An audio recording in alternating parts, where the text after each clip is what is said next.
अचल गच्छ परंपरा में आस्था, तप और साधना का एक भव्य उदाहरण उस समय देखने को मिला जब साध्वी बसंत प्रभा श्री जी महाराज साहेब के आदेशानुसार सारण की स्मृति में 8वें तपोत्सव का आयोजन किया गया। दशमी तिथि को आयोजित इस विशेष तपोत्सव में बड़ी संख्या में श्रद्धालुओं और तपस्वियों ने भाग लेकर धर्म साधना की मिसाल पेश की। अचल गच्छाधिपति श्री प्रवर्तनी महतारा मुख्य साध्वी बसंत प्रभा श्री जी महाराज साहेब के आदेशानुसार सारण की स्मृति में दशमी तिथि को 8वां तपोत्सव श्रद्धा और भक्ति के साथ आयोजित किया गया। इस पावन अवसर पर साध्वी श्री जीन प्रभा श्री जी महाराज साहेब सहित ठाणा 3 की गरिमामयी उपस्थिति रही। गांव एवं मुंबई से कुल 210 श्रद्धालुओं ने सहभागिता की, जिनमें 112 तपस्वियों ने अठमत यानी उपवास की कठोर आराधना तप की मिसाल प्रस्तुत की। यह भव्य धार्मिक उत्सव गुरु मैया बसंत प्रभा श्री जी के भक्त 14 संघपति श्री के आर्थिक सहयोग से सफलतापूर्वक संपन्न हुआ। कार्यक्रम के कन्वीनर श्री मुकेश भाई दामजी मेश्री कच्छ गांव लाला हाले मुलुंड की कड़ी मेहनत से आयोजन सुव्यवस्थित रहा। 5 दिवसीय कार्यक्रम में स्वागत, माताजी की रस्में, पूजा एवं अन्य धार्मिक अनुष्ठान संपन्न हुए। ज्ञानंजन किराना एवं दीक्षित पूर्णा श्री जी सुश्री के मार्गदर्शन में बनी देसी मधुरी उद्घाटन के बाद आकर्षण का केंद्र रही। कार्यक्रम को सफल बनाने में सुधारी संघ के सभी ट्रस्टी, जनरल मैनेजर जिग्नेश वाईछेड़ा एवं स्टाफ का सराहनीय योगदान रहा। आचार्य भगवान श्री गुण सागर श्री स्वर्गीय महासाहेबना चरणों कोटीशय वंदन। परम पूज्य आचार्य भगवान तपचक्रवर्ती गुणोदय सागर श्री स्वर्गीय महासाहेबना चरणों कोटीशय वंदन। परम पूज्य वर्तमान गच्छाधिपति कलाप्रभ सागर श्री स्वर्गीय महासाहेबना चरणों कोटीशय वंदन। गुलाब श्रीजी माणिक श्रीजी महासाहेबना चरणों कोटीशय वंदन। प्रवर्तिनी महत्रा नवकार मंत्र साधिका सिद्धचक्र आराधिका परम पूज्य वसंत प्रभा श्रीजी महासाहेबना चरणों कोटीशय वंदन।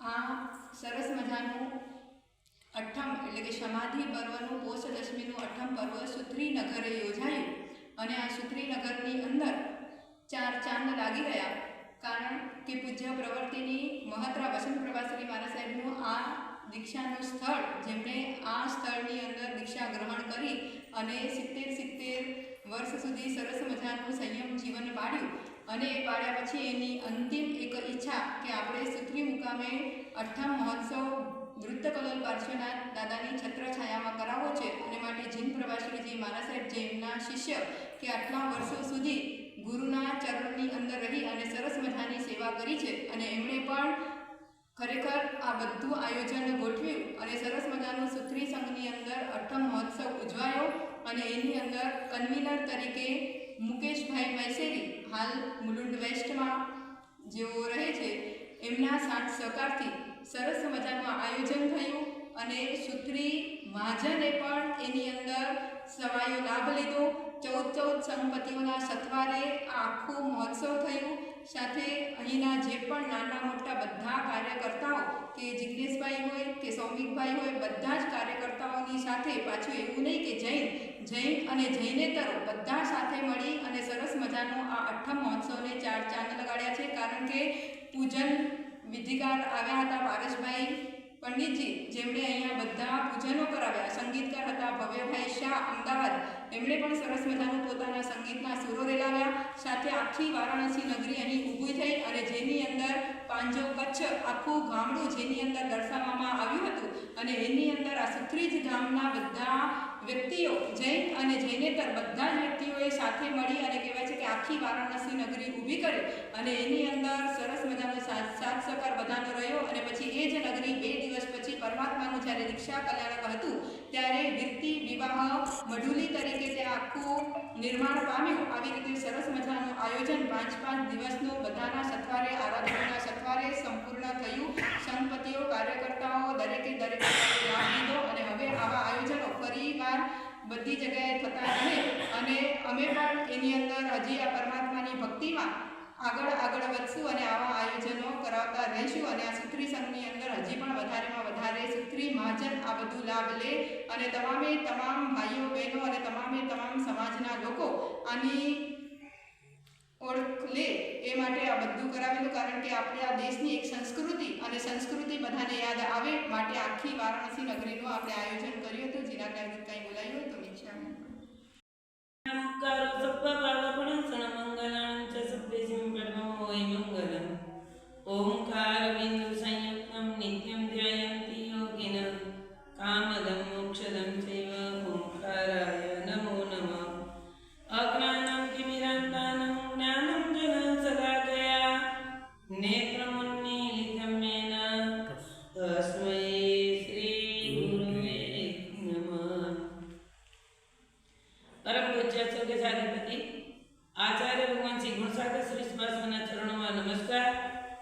પરમ પૂજ્ય સ્વર્ગજાધિપતિ આચાર્ય ભગવાન શ્રી ગુણોદય સાગર શ્રી સજી મહારાજ સરના ચરણોમાં નમસ્કાર। વર્તમાન સ્વર્ગજાધિપતિ જેમના આજ્ઞાનુવર્તી એવા આચાર્ય ભગવાન શ્રી કલાપ્રભુ સાગર શ્રી સજી મહારાજના ચરણોમાં નમસ્કાર। આ સુખરી તીર્થે આજથી 72 વર્ષ પહેલા અમારા ગુરુમૈયા પરમોપકારી એવા શ્રી વસંત પ્રવાસી મહારાજ સાહેબે 2011ની સાલમાં માગસર સુદ 11ના દીક્ષા ગ્રહણ કરી। એ સમયમાં ત્રણ મહાત્માઓએ દીક્ષા ગ્રહણ કરી। એમાં પરમ પૂજ્ય ચંચળબેન થુમડીના હતા। એમાંથી બન્યા સાધ્વી ચારુલતા મોટા આસમિયાના બાલ બ્રહ્મચારી એવા અમારા ગુરુદેવ વસંત પ્રવાસીજી મહારાજ સાહેબ વિમડામાંથી બન્યા વસંત પ્રવાસી મહારાજ અને મોટા આસમીના હાસભાઈ બેન હતા। એમનામાં એ દીક્ષા લઈને સાધ્વીજી બન્યા અમારા હેમલેખાસી મહારાજ।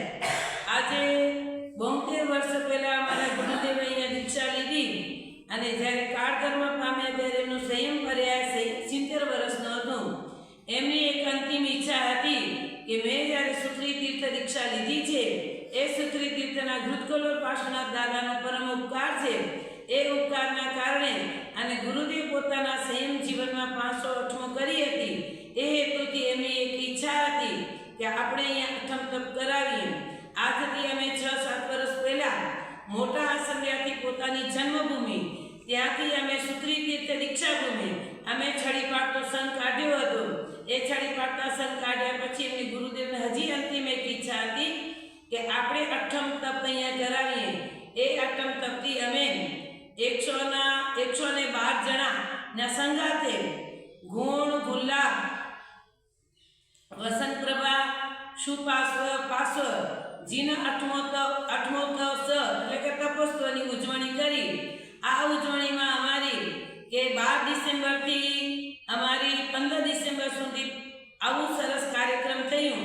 પહેલા દિવસે અમે મહાકાલીનો હવન સહિત પૂજન પાર્શ્વ પદ્માવતી મહાપૂજન અને પરમાત્માનો જન્મ કલ્યાણકના દિવસે આખા ગામમાં જન્મ કલ્યાણકનો અમે જ્યારે રથયાત્રા કાઢી એ રથયાત્રા બાદ પ્રભુનો જન્મ મહોત્સવ અહીંયા ઉજવાયો। એ જન્મ મહોત્સવમાં સત્રસ્તના અભિષેક પણ થયા પરમાત્મા ઘૃતકલોલ દાદાના મોઢા પરમાત્માના। અને બીજા દિવસે પાર્શ્વનાથ ભગવાનનું દીક્ષા કલ્યાણક હતું। પણ આ ગુરુદેવ અહીંયા દીક્ષા લીધી એ હેતુથી અમે ગુરુદેવને પાલખીમાં વાતે ગાતે જ્યાં પોતાનું દીક્ષા સ્થળ હતું ત્યાં અમે રથયાત્રા કાઢી। ત્યાર પછી અમે અહીંયા આવ્યા ને 108 પાર્શ્વનાથ પૂજન ઘૃતકલોલ દાદાની છત્રછાયામાં મહોત્સવ પણ ઉજવાયો। અને 112 તપસ્વીઓની સાથે જે અમારી વાતે ગાતે પ્રભુ ભક્તિ ગુરુ ભક્તિ અને એમાં પણ વાણારસી નગરી બનાવી। એ વાણારસી નગરીમાં અમારા પરમ પૂજ્ય નાના મહારાજ સાહેબ શ્રી જ્ઞાનંજન કિરણાસી માસાને દીક્ષિત ગુણાસી મહારાજના હું સાથે ખૂબ મને સાથ આપ્યું। અને જ્યારે જ્ઞાનંજન કિરણાસી માસાને વિચારધારણા થઈ એ વિચારધારણામાં જિજ્ઞેશભાઈએ જે અમે કહી કે કહેવત ઉકળી આય કે ખાલી અમે લોટ લીધો પણ લોટમાં શું નાખવાનું એ બધું અમારા જિજ્ઞેશભાઈ અમે સ્વીકારી। અને અમારા કન્વીર જ્યારે મુકેશભાઈના સાથ સહકારથી અને સંઘપતિઓના સાથ સહકારથી ઉદાર દિલથી આ અને અઠમ તપના તપસ્વીઓ જે આવ્યા એના જે ભાવથી અમારો આ જેને પંચાનિકા મહોત્સવ કરીએ પંચાનિકા મહોત્સવ સરસ રીતે ઉજવાઈ ગયો। અને સુખરી તીર્થના મહાજન અને સંઘના જે ટ્રસ્ટીઓગણના ખૂબ એમને ઉદારતાથી આ અહીંયા મહોત્સવ એવો મનાયો કે અમને એમ થયું કે સાક્ષાત પરમાત્મા ઘૃતકલોલ દાદાની છત્ર છાયા અને ગુરુદેવની અસીમ ઉપકાર અને આ ગુરુદેવના અસીમ ઉપકાર અને પ્રત્યક્ષ એમના અંદરાધારા જ્યારે અમે વૃષ્ટિ એમને જેને કઈ આશીર્વાદથી સહજ ભાવે કે જેને કંઈ ખૂબ ભાવથી અને જેટલા જે પરિવારો પધાર્યા સુથરી સંઘ બધાના અને અહીંયાના કર્મચારીઓ બધાના સાથ સહકારથી આમાં ખૂબ મહોત્સવ ઉજવાયો. આ ઉજવામાં અમે ખૂબ આનંદ થયો છે અને આગળ જતા અમારા જ્ઞાનંજન કેળાસીમા સાહેબ એ પણ બે શબ્દ અહીંયાની ગુરુદેવ માટે વાત કરશે. ચરણોમાં કોટેશ્વર વંદના. ગુણોદય સુરેશ્વરજી મહારાજ સાહેબના ચરણોમાં કોટેશ્વર વંદના. આ સાહિત્ય દિવાકર અચલ ચંદ્રપતિ શ્રી કલાપ્રભા શ્રી સાગરસુર મહારાજ સાહેબના ચરણોમાં કોટેશ્વર વંદના. મહાત્મા શ્રી વસંત પ્રભાશ્રી મહારાજ સાહેબના ચરણોમાં કોટેશ્વર વંદના. અમે અહીંયા ચુત્રી ગામમાં જીન પ્રભાશ્રી મહારાજ સાહેબના પ્રેરણાથી અહીંયા આજે અઠમ મહોત્સવ ઉજવાયો. એમાં અમે લોકો પણ આવ્યા અને તેમને સાથ સહકાર આપ્યો. એમાં અમને એવું મન થયું કે અમે કંઈક ગામડા જેવું બનાવીએ. તો એ ગામડામાં અમને જિગ્નેશભાઈએ બહુ સારો સહકાર આપ્યો. એની બદલ અમે સુત્રી મહાજનને અમે ઘણા ઉપકારી છીએ. તેઓએ અમને બહુ સારો સહકાર આપ્યો અને એમાં સંપત્તિઓ પણ થયા, યાત્રિકો આવ્યા અને યાત્રિકોના લીધે જ અમારું પણ સારું લાગ્યું. જો યાત્રિક ના આવે તો એમાં અમે બી કંઈ ન કરી શકીએ.